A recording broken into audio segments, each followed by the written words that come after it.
Hi,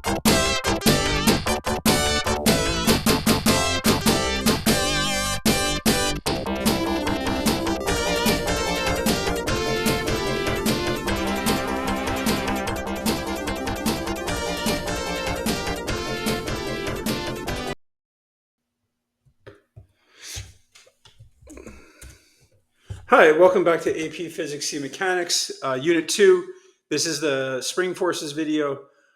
So in this video, this may be, again, if you've taken AP Physics 1 course before or an algebra-based course, this may be a little bit of review, but we're going to add some new concepts here, especially you can see here in the bottom right corner with multiple springs attached to something. So the way we start out is we always talk about these springs are going to be ideal. Okay, an ideal spring has negligible mass, and the force that is exerted on it is going to be proportional to the change in length. Okay, and that change or this force is going to follow what we call Hooke's law. So Hooke's law is going to be F sub SP equals negative K delta X. So let's talk about a couple things in this equation before we move on. K is known as the spring force, or sometimes called the, not spring force, sorry, the spring constant.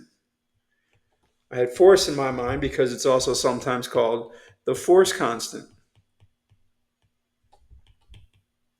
Okay, so that's the first thing about this equation. The way the spring constant works, or force constant, just tells you how easy or hard it is to stretch. So for example, slinkies have very low spring constants because it doesn't take much to stretch them a long way.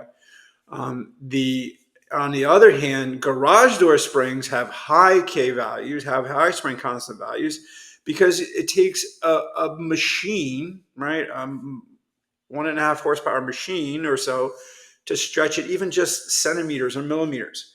Okay, the unit for the spring constant is newtons per meter. So there's how much force you have to apply to get the object or get the spring to stretch it 1 meter. Okay, now the other thing that you see in the equation is the negative sign. And the negative sign is because the force is always going to point back to the equilibrium position. The way I like to explain it, it is a restoring force, right? So it wants to bring the spring back to its original position. So if I'm drawing on a free body diagram, if my spring is stretched down, it wants to bring it back up to, its natural state. Before we move on to the springs in series and parallel, the diagrams here do show hanging springs, but we can also make applications or have have problems that involve springs on a horizontal surface. Okay, and that's going to be, we'll do a little bit more with springs when we do oscillations. Okay, because we have to talk about energy first, and we'll talk about the oscillation piece. But we'll come back and revisit these spring forces when we really talk about potential energy. All right, so probably the newer topic for for this year for Physics C is what happens when you put springs in parallel and series, right?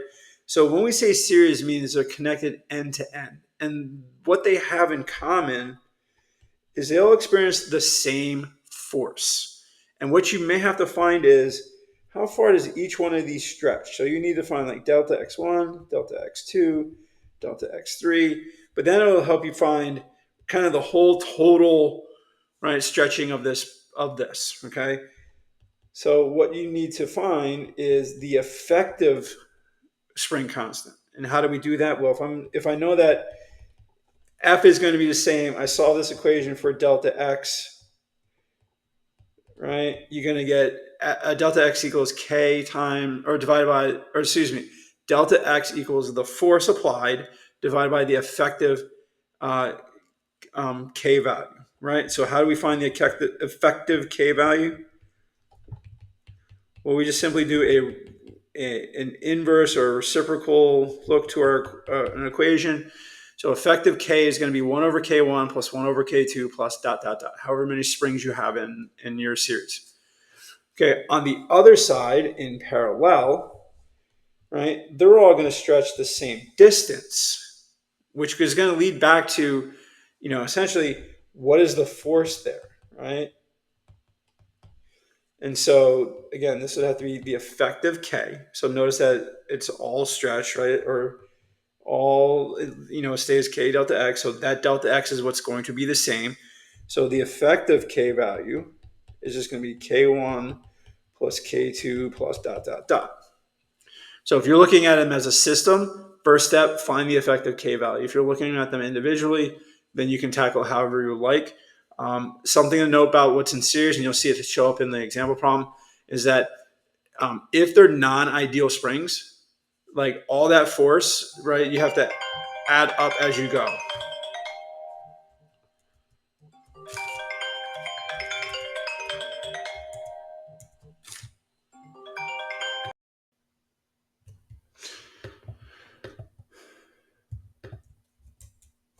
All right, so now let's look at an example problem involving the spring forces. So one amazing thing about the human body, and this is when our students are always like, why do I have to take physics if I want to go into medicine? So here is a perfect example, okay? So teachers are going to take two springs and a mass, right, and attach them in series, right? So the free ends of the two springs are going to attach, suspended vertically. The upper spring is going to have an equilibrium of L sub U and a spring constant of K sub U. The lower spring is going to have an equilibrium of L sub L and a spring constant of K sub L. And then the teacher is going to take a block and attach it to MB, right? So the lower spring, or it's going to have a mass of MB and attach it to the lower spring. And we want to derive an expression for the system's total length. Okay, so here's visually what it looks like. Right, so this is the upper spring, this is the lower spring, and then we have a mass of MB. Now, something to note is that I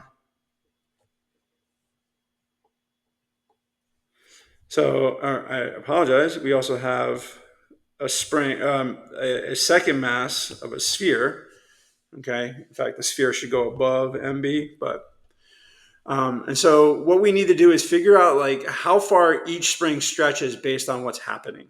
Okay. So let me redraw our picture because the sphere is not at the bottom. The sphere is actually in between, right? The upper and the lower. And then I have the box. So this is lower MB and that's MS, okay? Because what's going to happen is the upper is going to stretch based on MB and MS. The lower is only going to stretch based on MB, okay? So how do we figure out how far the upper stretches? So you have F sub SP equals K delta X, and we'll put a little sub U here, okay? And this will be sub U.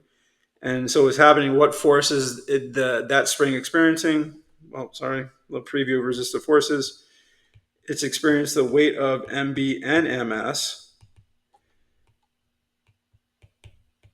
I'll put delta X, or delta U, it should be delta X sub U.